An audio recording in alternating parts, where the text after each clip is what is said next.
everybody. Welcome back to another episode of God Built This Podcast. I'm your host, Maxine, and we're on episode 155. Hello. By the time you are hearing this episode, I am on the beaches of Cabo, Mexico, if you are listening to this on time. But I am on yet another solo travel. Yes. It's like, damn, bitch, do you go out with anybody?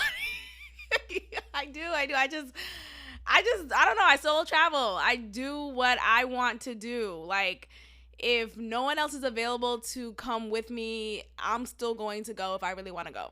So anyway, that is that. I'm excited. I'm looking forward to this trip.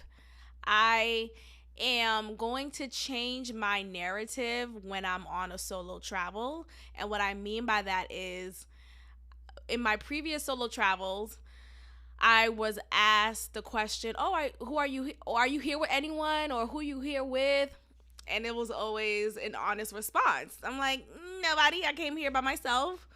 Or sometimes I'll say with myself. No, I always say that to myself. But like, whenever I would say I'm with myself, I do that on purpose to say, like, you know, I'm my own company, right? But and every time I would say that to someone, it just, you know, it sparks a conversation, which granted is fine. It's cool. You know, oh my gosh, you're so brave.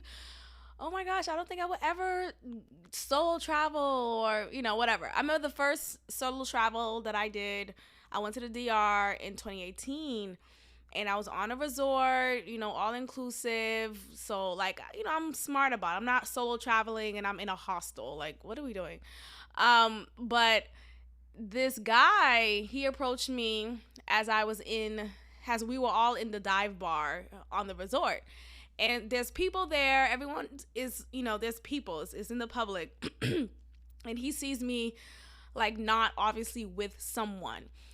And so he approaches me, then his first question is, oh, hey, are you with anyone? Or, you know, and it's just like, oh, here we go.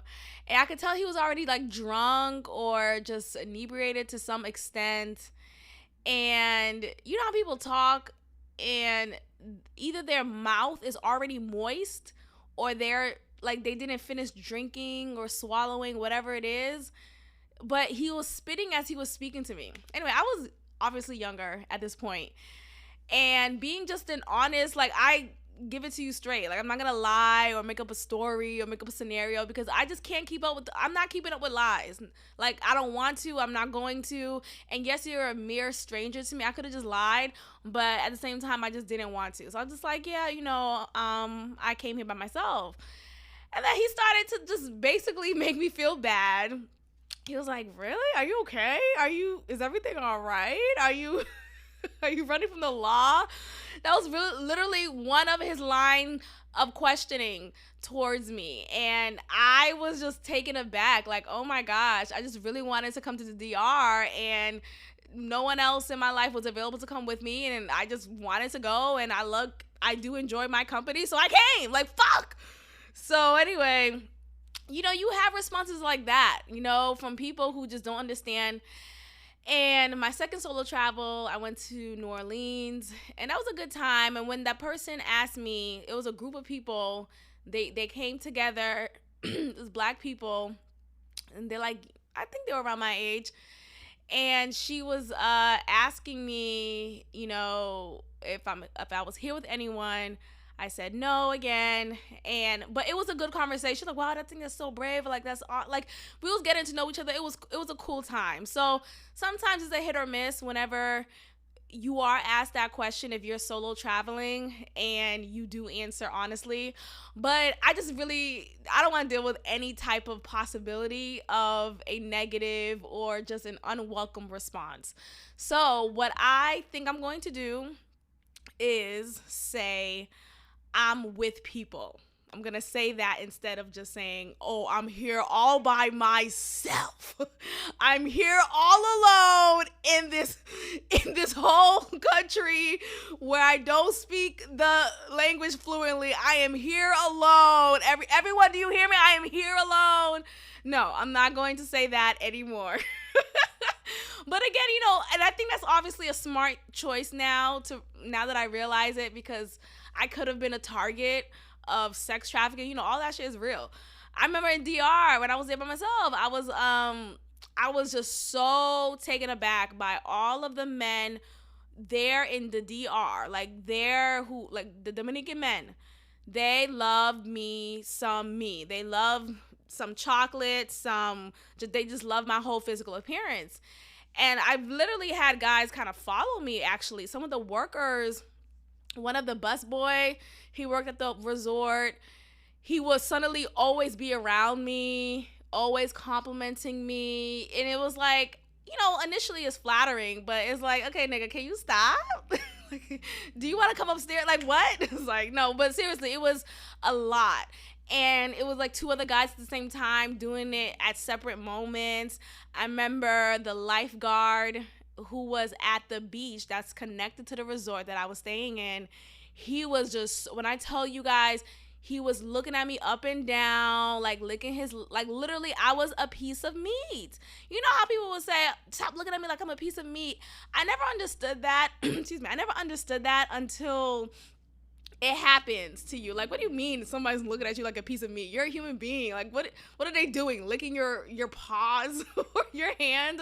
What does that mean?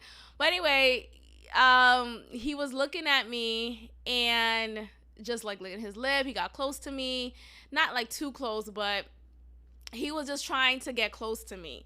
And so you have those type of reactions. And I don't think I ever told him I came here by myself. I just was always by myself. So I guess he just put two and two together, right? And he's a native.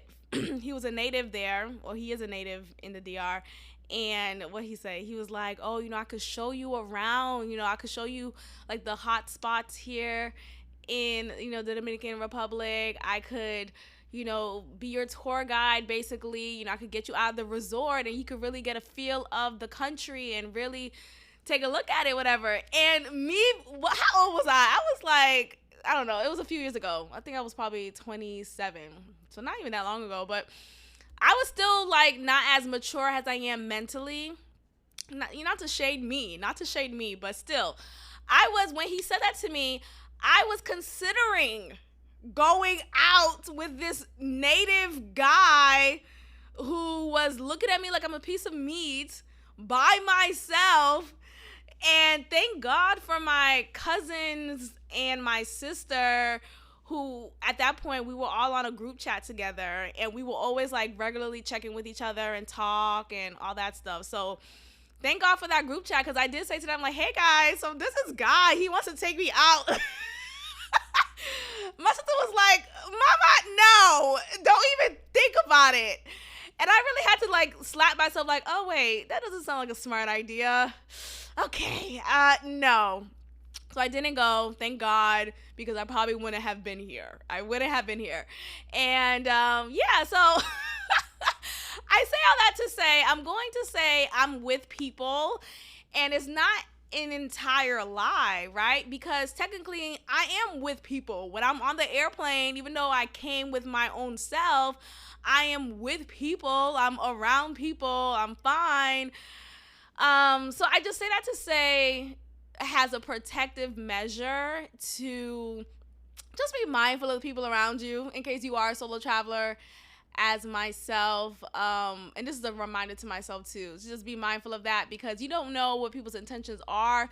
And this is not to stew fear, because I don't walk around with fear. I'm not gonna be like, oh my gosh, I don't want to walk into the room because what if this, I don't do that. But I am also aware of what's real in this world, and just I still want to live. Okay. So anyway, I'm going to say I'm with people. And if they say like, oh, well, why are you by yourself? I'm like, oh, well, we do our own thing. Like, I'm going to meet up with them later or some shit.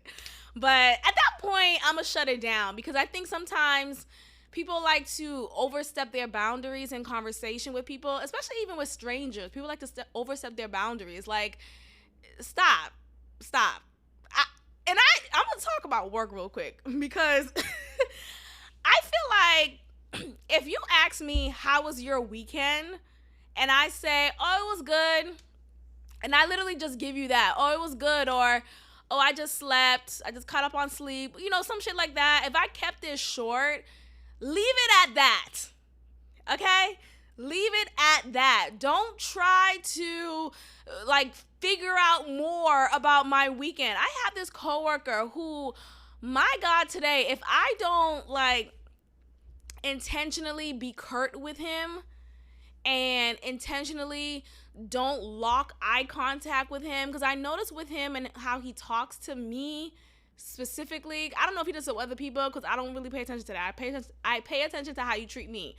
And I feel like with him, he locks his eyes on me. Like when we're having a conversation, which is, it's respectful, right? When someone's talking to you, make eye contact. That's cool and all. But I think his eye contact is like, he's looking into my soul. It's very kind of strange, especially when I don't want it. Like, I just want to keep it very surface level. And he likes to go deeper.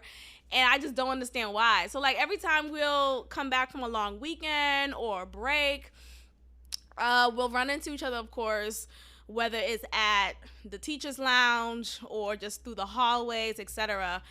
And he'll start up conversation with me, or good morning will lead into a longer conversation when it's like, nigga, I just came here to boil the water in the kettle, okay, so I can make my tea and go. I don't want to tell you what I did on Friday, then Saturday. He'll ask me, oh, so how was your Friday? What did you do? Oh, did you go on a nice hot date? Or did you, what? I said I rested and I'm fine. Seriously, oh my gosh, I'm fine.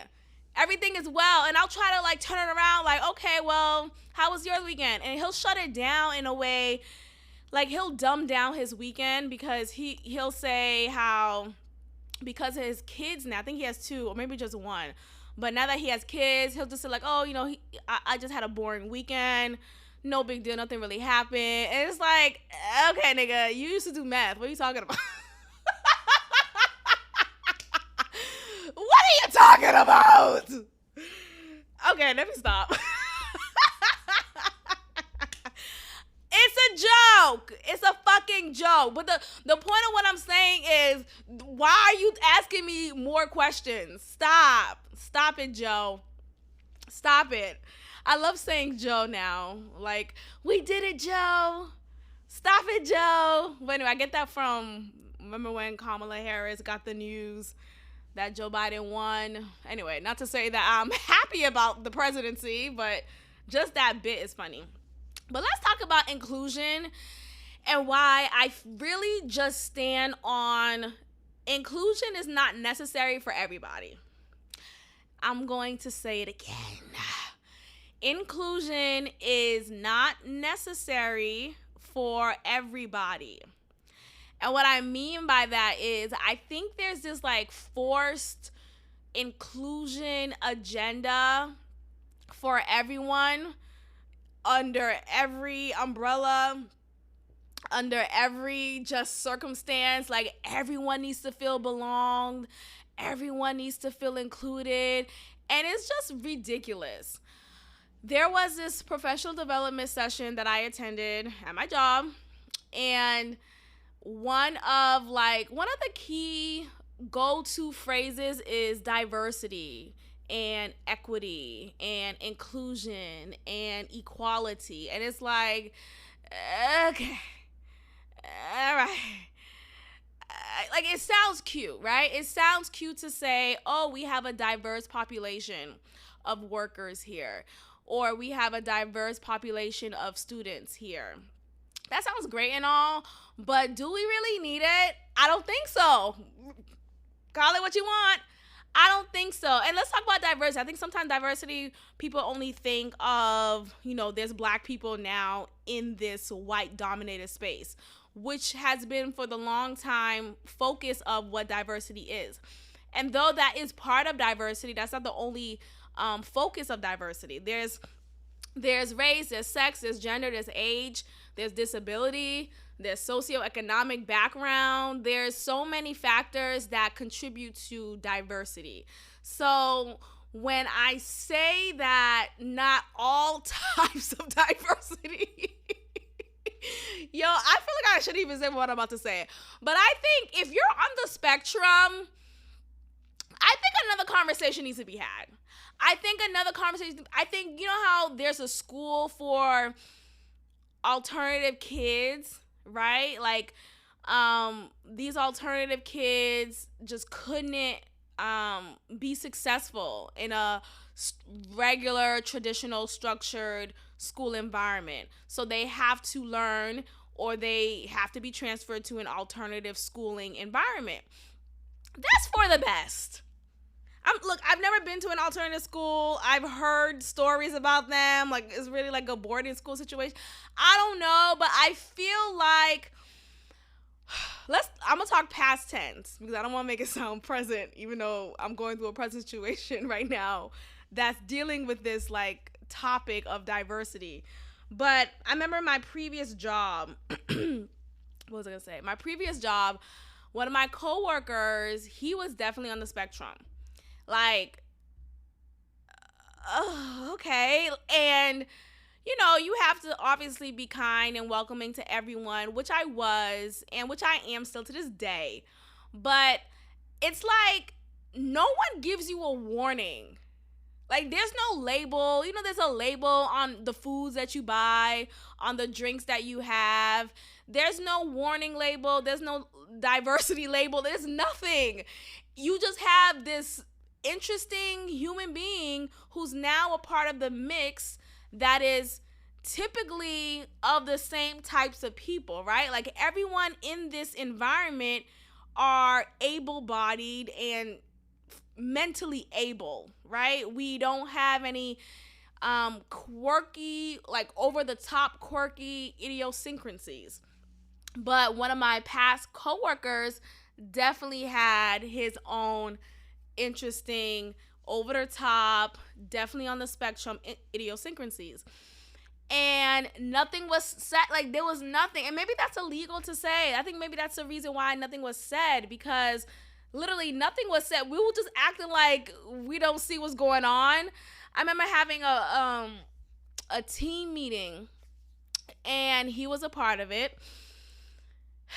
And he took out some snacks from his bag. It was every childish snack that you could think of. It was a fruit roll-up. It was a Capri Sun. It was a Gusher. It was a peanut butter jelly sandwich with the crust cut off. Like, I wish I was lying, y'all. Literally everything that I just said, he took out from his lunchbox. And I'm in this meeting trying to maintain a poker face, but I'm looking around and I see other people. I know you see what I'm seeing, right? Like, I know it's not in my head. I see other people thinking the same thoughts, but no one is saying anything. And of course, I'm not gonna say anything first because, one, this is like this was my first job in education. I'm still starting out at that point, so I just wanted to just kind of stay in my place, I guess. So when I saw this, I just kept it to myself. But it was just so interesting to me how his differences were so blatant in our face. And there was no wonderings out loud. Like, no one thought, I wonder if he's able to do this job effectively. And I think here's the misconception that I feel like is had a lot when it comes to people on the spectrum. They say a lot that if you're autistic, and I think he had Down syndrome. He has something. He was on something, or he has something mentally off. But they say if you're autistic, that you're more inclined to be very math proficient, and you're really good with numbers, and you just know how to put two and two together. You know how to problem solve. So that's great. You know the content of math, right? You know, like, you're like a mini Einstein. That's cool. But that doesn't mean that you're going to be a great teacher, though. Like, I feel like we fail to understand that though you may be proficient in the content, doesn't mean you'll be proficient in the delivery of the content. And when you're a teacher, there's so many hats to that. There's so many, like, just learning factors that you have to grasp aside from the content delivery, aside from knowing how to teach the content that you're teaching. You have to know how to be socially present and be emotionally intelligent. And oftentimes, if you are on the spectrum, if you are autistic, that emotional and social intelligence is not present. You don't have it. It's not there. It's not there. And what's normal and quick for us to just recognize as regularly functioned brains is not at all normal or easy to recognize for someone who's on the spectrum. And so you have that difference, and then you have kids being kids, right? Some kids are bullies, and some kids are just straight up, just like kids, just fucking kids. So I think beyond the fact that you have a teacher who knows the content, that doesn't mean he knows how to be a good teacher. And so when I think about this diversity PD that I was a part of, that I was in attendance of, and she was talking about how in diversity you have to look at disability and how that should be included in your diversity push at your work environment. And I just feel like that's just bullshit. I don't think so. I get so many complaints from some of my students, past students, previous students, present students, just like, yo, I don't get why and look, it's a learning opportunity, right, for everyone to understand different types of people. That's cool. I appreciate that, but I feel like why? I don't know. I just feel like sometimes not everything needs to be inclusive, okay? So that's one area. Now, when I think about what else? When we think about just women's sports and how there's been such a push for transgender athletes to be a part of the opposite sex, even though they now identify as that sex, sport is asinine to me. You have a lot of men who have transitioned into women, but they're still biological men now in biological women's sports. And I just want to know, when is enough enough? When is enough enough? When is it enough to say, hey, this all girls group is just going to be for all girls, not women, not people who think they're girls, just be girls, right? This all boys group is going to be all boys. This all black fraternity is going to be for all blacks.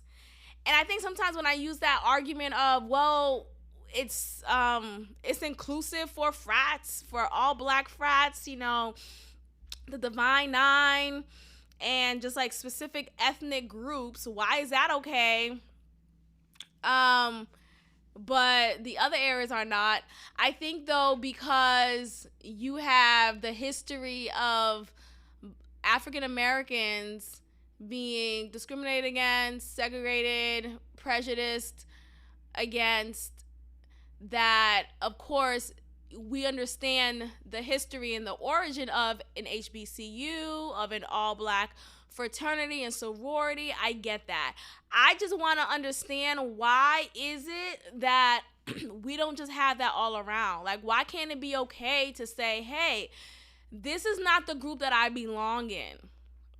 If I'm not a black man, I'm probably not going to sign up to be in this all black fraternity, right? Like, I don't meet the very first criteria. Like, why are we not, like, being honest about this? So I just think, I remember in this session, there was a comment made, like, you know, if one of my students say something that's not inclusive, I'm going to call them out about it. And I just think that is problematic to me. Like, not everything is inclusive, and that's okay. Like, not like there's a reason why we say, okay, boys versus girls, like that's okay. Adults versus young adults, or adults versus kids. We don't have to include everybody in everything. There's a group for everyone. Let's just say that. There's a group for everyone. No matter where you are in life, there's a group of people who are of that same umbrella, of that same boat, and you guys could create your own group. It doesn't mean that, oh, well, let me go ahead and infiltrate another group because I deserve to feel included in everything. That is not true. It's not true. So that's what I'm standing 10 toes down on. I don't feel like inclusive nature is necessary, and we need to be separate. We need to be separate. Juicy Smo of the Lay. So he got sentenced, and that's great. Clap it up for him. This case has been just a journey for us all as viewers, as activists, as Black Lives Mattering folks, right? I feel like what he did was deplorable, and I feel like the fact that he is still not confessing to what he did and the fraudulence of what he did, I find it even more deplorable. But I heard that if he were to admit that he lied and really did make this up and orchestrated this, then he will serve a longer sentence because he went under oath, and that would have been perjury. So he has to take this to the grave. So that's fine. But I think overall this is disturbing. I'm glad that he got sentenced. This is at 5 months. So it is what it is. I think he's kind of like psycho in a sense. Like something's off, because him screaming in the courthouse talking about I am not suicidal, and him thinking that he would possibly get offed, like just get killed in the prison, and wanting to give us all a warning, like, hey, if something happened to me, it's not because I did it. I'm not suicidal. I'm not, like, first of all, Juicy Small, like, hey, you'll be fine. You'll get out just fine. Scott, was it scotch free? You'll be fine. Scratch free. Okay? I mean, maybe you'll make a couple of friends, but no one's trying to kill you. No one, like, you don't have a secret adrenochrome that we're trying to gather from you. Like, you're fine. You're not trying to reveal any more information about Hillary Clinton to give to, people in the MAGA world. Like, everything's fine, Juicy. Everything's fine. Just stay over there. Take your time. Make your time. And let it be what it is. But what I find interesting is that you have the people who were so vocal in the beginning. Kamala Harris, Biden, I think even Obama tweeted in support of Juicy Smollett when this first came out of this crime, of this alleged hate crime. And it's just so interesting to me how none of them are saying nothing. Just like not a thing, not a word is said to just like comment on what's been happening and what's been going on. So that's interesting. I think, when the Democrats are looking foolish, they go ghost. And a lot of the Democrats, just people who are in the Democratic Party, they were all in support of Jussie Smollett, I didn't even call him his name. And they really supported him. They was like, this is horrible. What happened to him is disgusting, and justice for Jussie. And it was just an awesome wagon to jump on. It was an awesome trend to be a part of, to say, hey, I support Jesse and I am against homophobic attacks and yada, yada, yada. It's like, okay, but now that the evidence has revealed itself to be a fraudulent attack and this was all orchestrated by him, what are your thoughts now? What do you want to say now, Amanda Seales? What do you want to say now, Kamala Harris? Biden, do you have a few words? Can you take some time? You know, it's just, that's why I'm just like, I'm not interested in the quick, what's the word? The quick social outcry whenever a trendy topic comes up. This whole Ukraine and Russia situation. Look, I'm not gonna be here and say Putin is a bad guy. I'm kidding. I haven't read enough about it, but I can't really just like. It's like we're trying to paint Russia as this horrible place, and I don't know if that's true, right? Like I don't know, and what I'm saying I don't know is I'm not going to be quick to just jump on the instant social media pictures and infographics that are so easily available all of a sudden. Like, first of all, who is pushing out this propaganda? What is it to your benefit for us to be against Russia? You know, it's just been very forced. Like, hey, here's an enemy for you to be against. Here's someone who you should fight against. And now we're pivoting the focus from COVID-19, the pandemic, the plandemic, and we're talking a lot about Russia and Ukraine, which I had to look up, like, where is Ukraine? I mean, look, I'm going to be honest. Are we going to be honest? Where is it? Gosh. But yeah, it's like near Poland, I think. Yeah. So the point is, stop being on these sites like these social warriors, righteous, you know, justice for all warriors. Maybe it's flipped.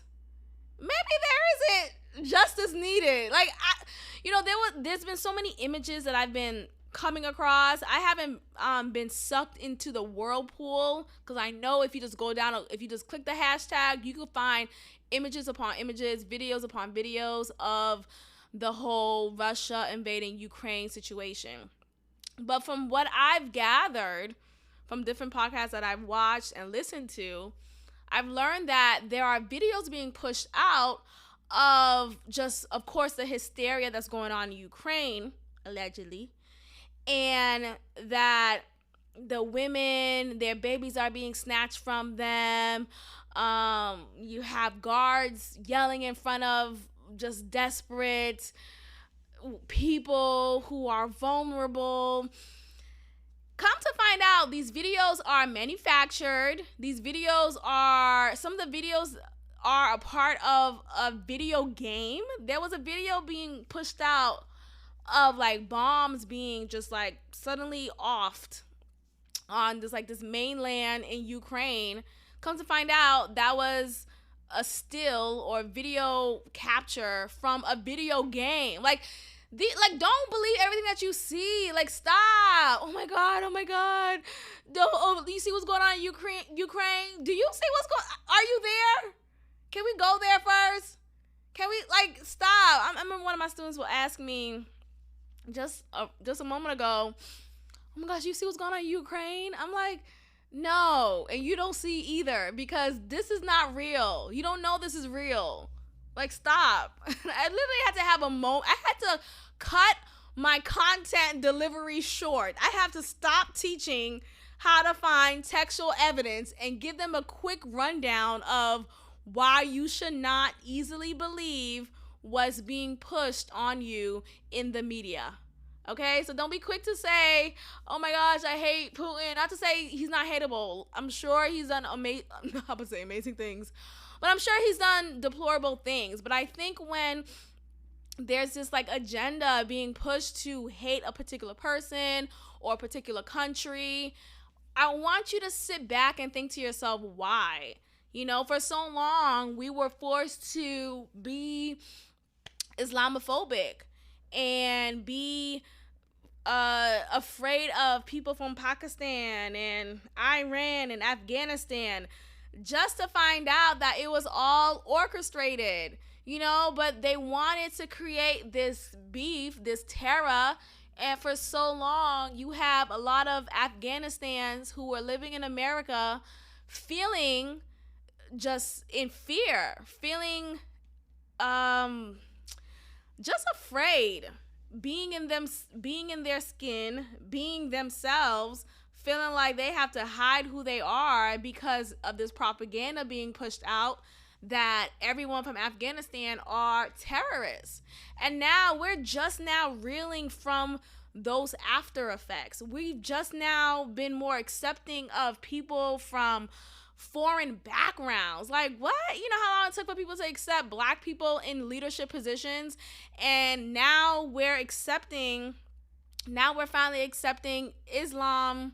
Well, what was it? Israeli people, people from Afghanistan, just people from foreign land, from the Middle East. We're accepting them in leadership positions, and it just took so long for that to happen. You know, that wouldn't have happened in the 9/11 era, the 9/11 era. That wouldn't have happened then.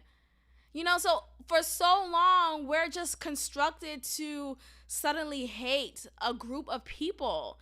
And I just want that to stop. Like, I don't know a lot of Russians, and I feel like Russians don't have a distinct physical feature. So the hate on them won't be as like heavy as it was for people from Afghanistan. But still, this could be another example of Russian phobia, or just phobia for a specific group of people. And now this group of people will be Russians. It's just like, if Putin is a horrible guy, just put your focus on him. Don't put it on everyone from that country. Like, that's ridiculous. Anyway, I just found out one of my coworkers is actually Russian. And I asked him to, like, let me know how to say, you know, speak a little Russian to me. He told me how to say something. So you could say goodbye in Russian. It's like desadeye, something. I forgot already, but it's so interesting how they speak. Russians and Germans, they speak really with the back of their throat. Like, is this like frog in their throat they speak with. It's very fascinating to me. But anyway, that's just a nice little fun fact. Okay, so sexy summer camp. Oh my gosh, this is a disturbing post and a disturbing reality, but let's get into it, because there are a group of women, or however they identify, but I believe they are all biological women, and many of them are queer, they, them, you know, it's one of those, right? And it's called a sexy summer camp. This is a specific summer camp that is intended for youth age people. So children of maybe up until 16 get to join and be a part of this camp. And the intent with this camp is to teach sex positivity of all sorts. Now, I want to just go ahead and read more about this so I could give you guys the news verbatim. So what I find to be disturbing, amongst many things, with this title, sexy summer camp, like, what? Why am I bringing my kids anything that's quote unquote sexy? But anyway, this is ran by, like I said, a group of women, and it's for children, and it's specifically in rural Kentucky. So that's already a problem. Why we go to Kentucky? Huh? No offense, just kidding. So they have lessons on sex liberation, gender exploration, BDSM, being a sex worker, self-managed abortions, and sexual activity while using illicit and licit drugs. My God, today, if we're not under attack, I don't know who is. It's women, it's children, it's black men. It's like, hide your kids, just go run now. I know I said I don't like to walk around with fear, but at this point, recognize when you're under attack. At this point, you have to walk around with alertness and sobriety. Because, wow, imagine bringing your child to camp and this is the agenda that is being presented to you of what they will learn at this camp. You got to be kidding me. Let's take a look at some of the just agenda plans and the workshops that's in the schedule for Sexy Summer Camp. That's literally what it's called. Look it up. One of the workshops is called Sex with Me, which is a self-pleasure workshop. Participants will explore personal views on self-pleasure as well as learn techniques to make the most out of their masturbation experience. Okay, here's the problem with all of this. I think, like I said before in a previous episode, there's a way to talk about sex with children that is not inappropriate and that is fitting to their age. And this whole agenda, the workshops, the scheduling for every workshop, it's to the point where it feels like they're pushing for kids to be more sexual. They're pushing kids to be more of this sexual, over the top personality. And what happened to kids just being kids? What happened to kids just being themselves, picking their boogers and rubbing it against a wall? Like, what happened to those days? Now we talking about kids who is trying to say, well, I'm bi today, but tomorrow I feel like a they.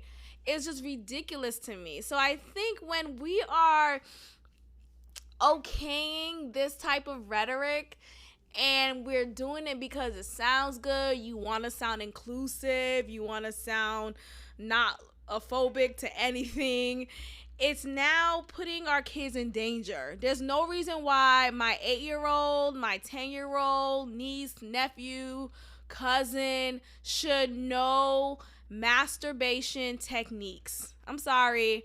Know your times table. Like, there's no reason why we should talk about that. That is inappropriate. It's unnecessary. You're missing the mark here. How about you just focus on, why are these adults and others like them so focused on the sexual development of kids? It's so strange, and it's actually borderline. It may even be pedophilic. Okay, it may be to the point where this is now crossing the boundary of what's pedophilia and what's not. And this whole sexy summer camp agenda here, I just really want to know what parent is out here registering their child to be a part of this community. Is just so disturbing. But yeah, there's a whole agenda set out. Our kids are under attack, and it's just inappropriate. It's inappropriate. I think ultimately there's a way to discuss sex and good sex, good touch, bad touch, those conversations. But you could have those conversations and not have the conversations of, hey, what pronoun are you today? I think there's a difference, right? Like, I don't think we need to have conversations that could potentially confuse our kids. Kids are so malleable. Kids are so easily influenced. So why put more confusion upon them? Instead, teach them the facts. Teach them what is good touch, bad touch. Teach them what happens if you have unprotected sex. Teach them those topics, those real life situations, but keep it at that. Don't now expanded to how to masturbate to the fullest potential. Look, it just doesn't need to be discussed. It doesn't need to be said. And protect your kids. At this point, really just protect your kids. Let's go ahead and discuss Married at First Sight. I want to do a quick update on what I said on the last episode. Excuse me. So the reason why I want to give a quick update is that I think, though, what I said is still accurate. I think the tone of what I said may seem like I am in support of Olajuwon, which I am not. So I'm here to discuss Married at First Sight and why Olajuwon needs to go to hell. So it's like, maybe not hell. Let me not be dramatic, but I don't agree with him in all that he does. Now, though I don't agree with his tone and his delivery and all that he is, let's look at it big picture, you guys. Let's look at it big picture. Look, if your partner tells you, hey, I'm only cleaning half of the floor, I'll have a problem with it too. Like, let's just be honest. I would have a problem with it. That's the point of what I'm making. I think there is just a gap in just maturity when it comes to adult-like behaviors. Like, as an adult, you don't say that. Like, hey, I'm only cleaning half of the couch and you're gonna clean the other half because we live together. That's how it is. Like, what are we talking about?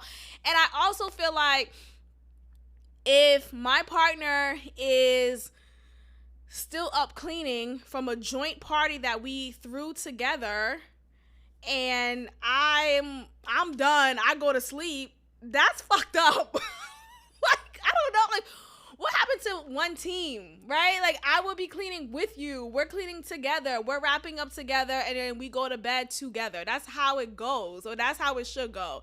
And the fact that Katina didn't do that, didn't see the issue with that, I do think it's a problem, and I do think it's an area where she needs to grow in. So, boom, that's clear, and that's said, and that's done. I think some of us are failing to see that or call that out because of how Olajuwon is, and I get it, because he's a lot. He's a lot to handle. He's a lot to take in, and it's quick to paint him as the bad guy, which I understand. Again, I get it. But let's just focus on, I just wanted to focus on Katina real quick to make that clear that behavior is still not okay.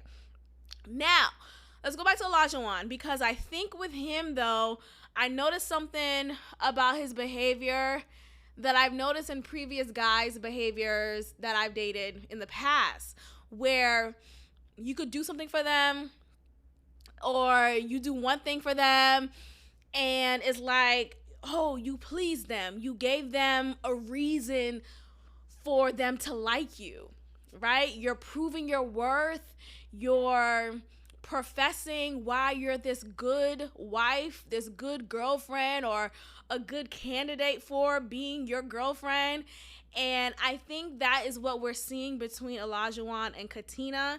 I see Katina performing for him. That scene when she created the movie night, it's a cute scene. Of course, the producers help with that. Like, it's a maths thing, Married at First Sight thing. But I feel like that gesture will be inadequate, right? Like, it's enough for that moment, but he's gonna want something else tomorrow, and then he's gonna want something else the next day, and then.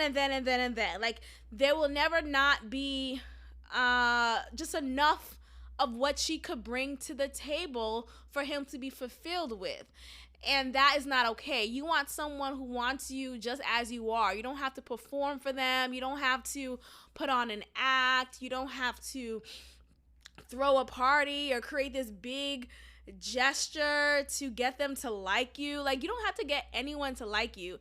And unfortunately, we're seeing Katina performing for him. We're seeing her telling him, hey, I'm gonna get you to believe me, or I got you. And it's like, what?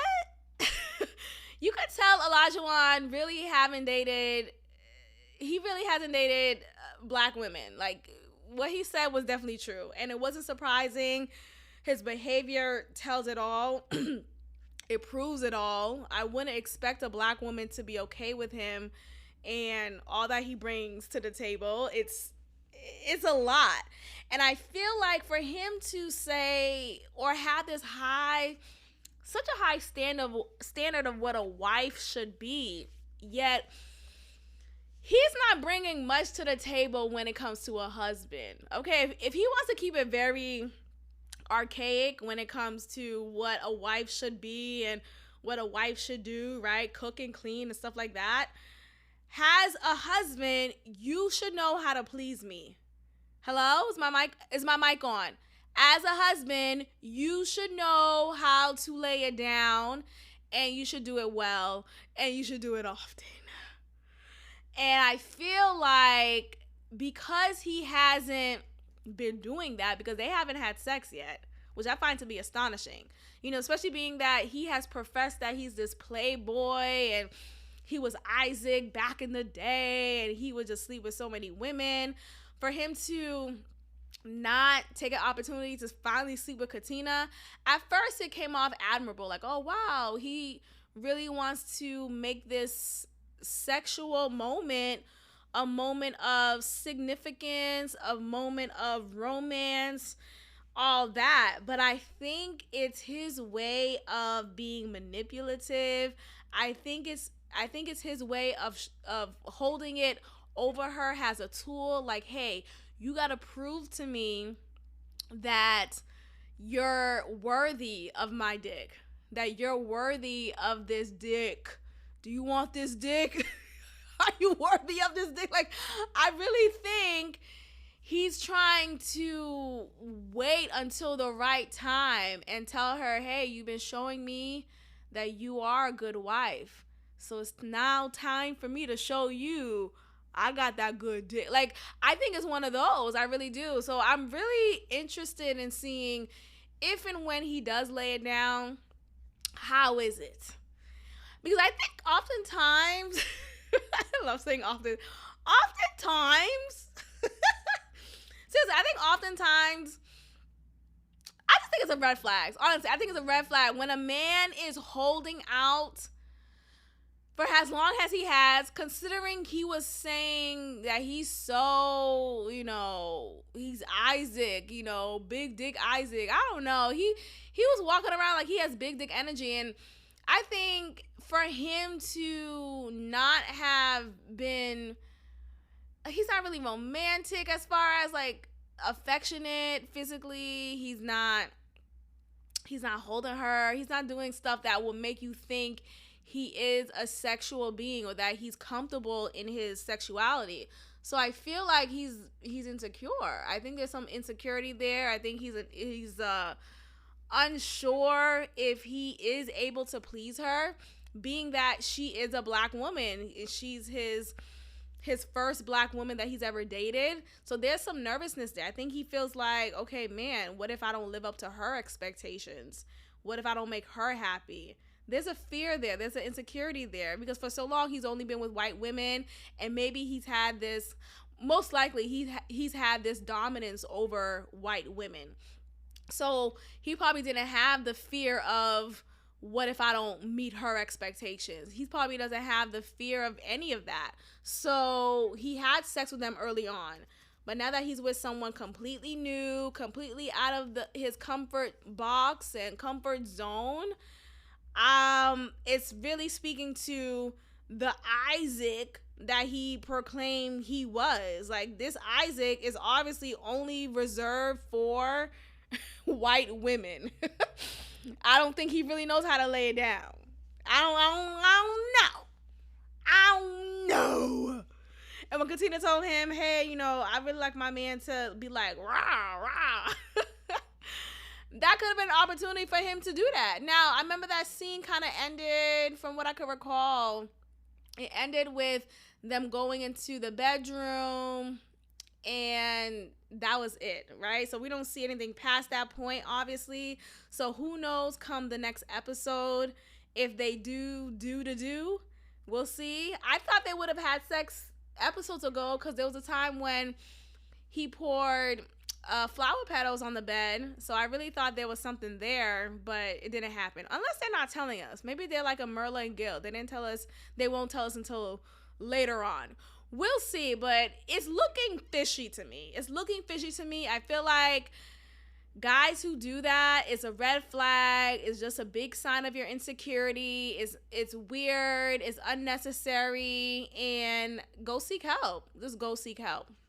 Let's talk about Jasmina, though. Jasmine. I was watching a couple of YouTube videos and heard that new word or new name for her. And I think it's so fitting because she is a meanie. She is a real mean girl. Seeing her roll her eyes. There was this meme that I posted of this is what maturity looks like. And you see Michael on the couch with Jasmina. Jasmina's eyes roll back. You can only see the white parts of her eyes. Forgot what that's called. And she's rolling so hard that you can only see that for a good minute while Michael is sitting there calm and steady. It's just this is the maturity that she swears she has. This is the respectful tone that she swears she has. She is so quick to call Michael aggressive and call him just a heavy tone with her, disrespectful tone with her, yet she fails to see her own shortcomings that are very many, okay? There's a lot of shortcomings that she possesses, and it's disturbing to me when people have a lot of flaws of their own and they really lack that self-awareness. She lacks that self-awareness. She lacks any accountability. I'm hoping throughout this season maybe she could gain some accountability. There was a point in this last episode when we see her say to Michael during their yoga date that he's not all to blame for their problems, and she said that. So okay, that was some ownership that she made, which is great, but still the way that she said it was like, girl, just say, look, I know I'm not start off with you. Don't start off with the other person's. Start off with you, because you're taking the ownership once you do that. When you say, I have flaws or I know I make mistakes, then you are recognizing your shortcomings. Then you're finally taking the accountability that you've been needing to take for a while now. So, that ain't gonna work. So that's really the only two couples I wanted to talk about from Married at First Sight. At this point, it's going to be a no for me, dog, for the next season. I really think I'm going to just wrap it up here when it comes to Married at First Sight. Again, I'm going to see this season through because I started it off. Let me just go ahead and finish it off. But it's just been a lot. And it's been a lot for the past few seasons now. And it's making me wonder if this is just how it's going to be from now on. Is it just going to be paired up with just a complete opposite, a complete mess, or what? I don't know. But if this is the case, then I want no parts. None. Now, let's get into these comments that Kim Kardashian has said recently about work and the laziness of many women or just people in general in the work environment. Okay, here's the clip. Let's take a listen. The best advice for women in business: get your fucking ass up and work. It seems like nobody wants to work these days. That's so true. You have to surround yourself with people that want to work. Have a good work environment where everyone loves what they do, because you have one life. No toxic work environments, and show up and do the work. Now, what's interesting about Kim Kardashian's comments is she's not wrong, right? Like, she's not wrong. In essence of what she's saying, it is accurate. Do your work, go to work, show up, do your job and do it well. Surround yourself with people who enjoy working as well. But I think, though, what is failing to land for many people is that it's coming from Kim Kardashian. Being that she is not someone who came from the bottom, She's not someone who necessarily had to struggle the way that the average woman had to struggle, the average man had to struggle. So for someone like her to give business advice and start off with, it feels like no one wants to work. People are lazy. It's like, girl, what? You've never, like, you could be lazy yourself and still be rich, still be successful, still have fame and fortune. You don't necessarily have to work. Kim Kardashian doesn't have to work. She could afford being lazy. Now, for the average Joe, there is no affordability in being lazy. They have to get up and work. They don't have the luxury of doing whatever they want to do, because they have to support themselves and their families. So what is unfortunate with what this message has brought upon many people is that beside the accuracy of what she's saying, is not landing well because of who she is. Now, if she was someone who really came from the bottom up, she really has some sound advice to give, then that's great. But I just really don't like that whole rhetoric of, look, I mean, what is work? Like, can we start there? Like, I feel like isn't that the American dream, to work smarter and not harder? This whole like idea of laziness is so construed. Like, oh, I feel like people have this stigma. Some people have stigma against taking the day off from work, of calling in sick or calling in a personal day. Like, hey, I'm not going to make it today. Or, hey, I'm scheduling this day off because I can and I have hours to do so. There is just stigma for doing that. Like, one thing I hate, if I'm off at work, like if I had a scheduled time off, it was already scheduled in advance, or even if it wasn't, I called in because I had to, something came up, there was an emergency, physically I couldn't make it in, I'm not feeling well, let it be so. Like, don't ask me the next day, why weren't you here? I had to check a couple of coworkers earlier on in my career, or earlier on in a particular job that I was in, when I was asked, oh, I didn't see you yesterday. Yeah. Okay. Why is that? Because it's my business. Like, people like to make your business theirs. My absence has nothing to do with your quality of work. It doesn't. My absence, to some extent, right? It depends on where you work, the job that you do. I get it. But I feel like ultimately it's more so about being nosy. It's more so about shaming others for taking time off.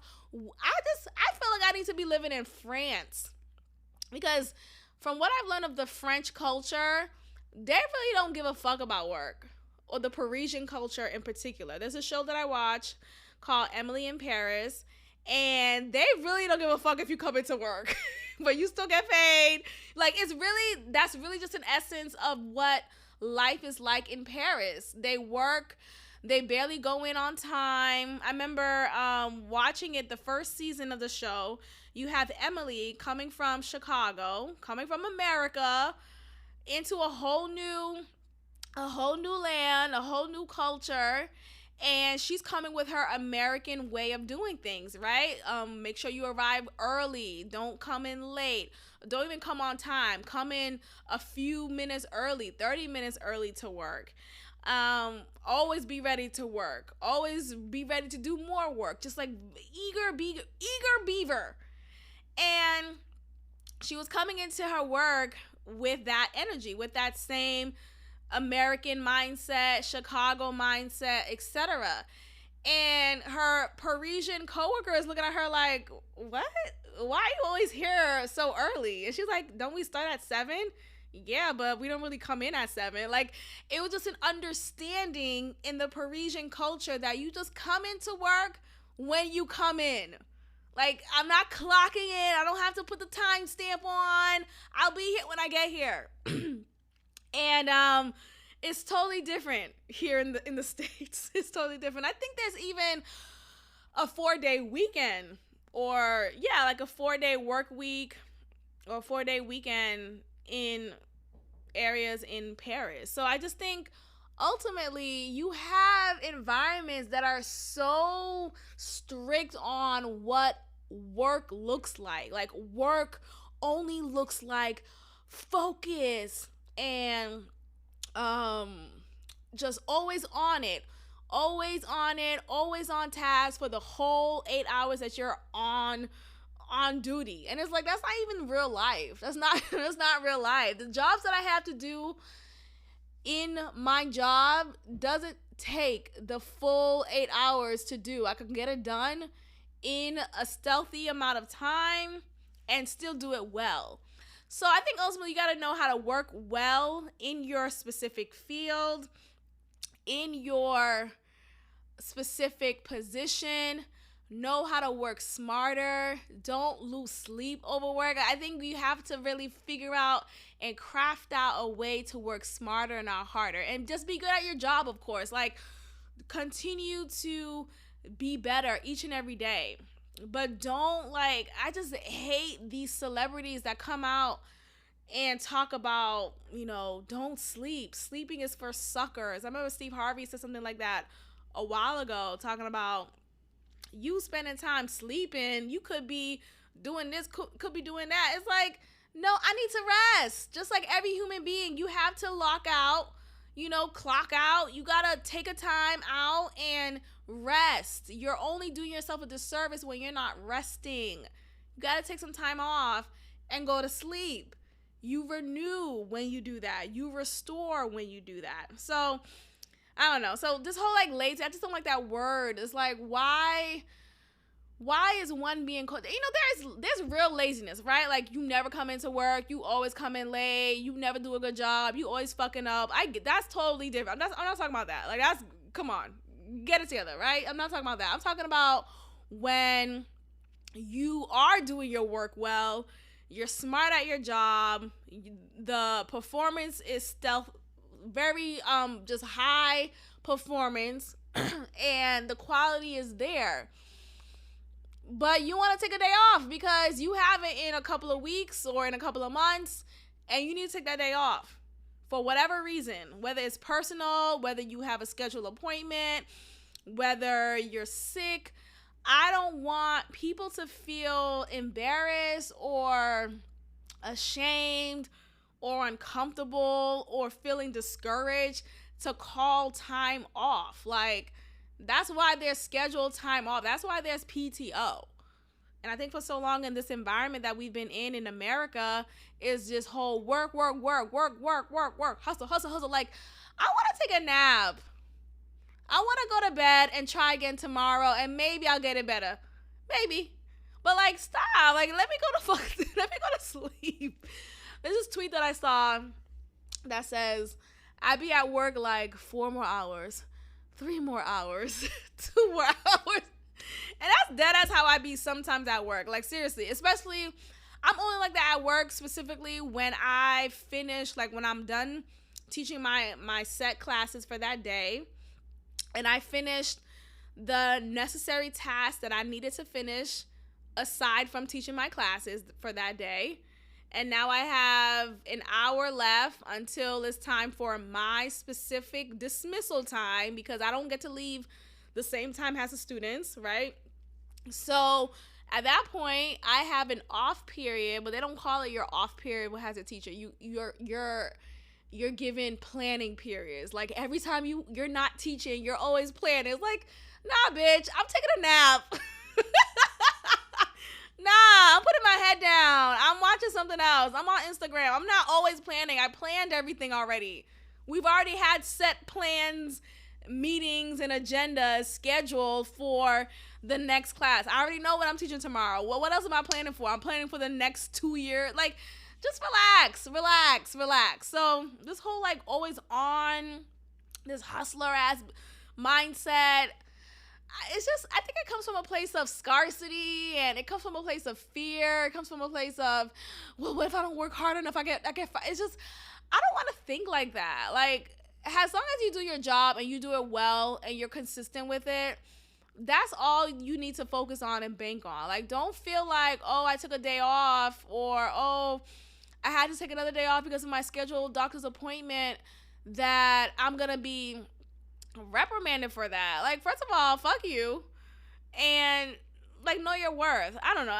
That's how I feel. I feel like ultimately there's this whole stigma against maybe not working to the level of hard that other people work. And what does that even mean? Like, people have their quick definitions of laziness. Like, oh, you're lazy because you don't come in, or oh, you took a day off. And it's like, oh, but I remember I had this one coworker who would talk about how he went through the first semester of the school year and didn't take any days off. Took none. Zero, zilch. No, he came to work every single day. And he specifically described a time when he came to work that morning. There was an accident that he was involved in, a car accident, but he still arrived to work and stayed the full day. I'm looking at him like, are you fucking nuts? Are you okay? You're proud of that? Like, is your mental health intact? It's just so weird to me. Like, why do you think that's even okay? Even if he didn't even say the whole I came to work on a day when I got into an accident thing, I still would have looked at him weird, because why are you coming into work? Like, why every day you're here? Sorry, is that weird for me to say that? But I don't know. It's just, you never had a sick day. You never needed a personal time off. Like, I'm not saying you gotta be off every other week, y'all. I'm just saying it's okay. It's okay. You literally have PTO for this purpose. Take it off. You'll be fine. Just do your job. Do it well. Show up. And that's it. Like, don't let people, like, scare you. Like, unless you're in a hostile work environment, a toxic work environment, then that's different. But other than that, look, find an employer who will respect your mental health as much as you should. As much as you should. All right, you guys, I'm going to end it here. Thank you all for listening. I appreciate every listen. Again, if you want to sound off on any topic that I've discussed, please click the link in the show notes, and I will feature your voice notes in a future episode. But yeah, thank you for listening, and I will check in with you guys next time. Peace. Thank you for tuning in to another episode of God Built This Podcast with your host, Maxine. Be sure to leave a review, give me 5 stars, and of course, subscribe. Also, follow God Built This Podcast on Instagram at God Built This Pod. God bless.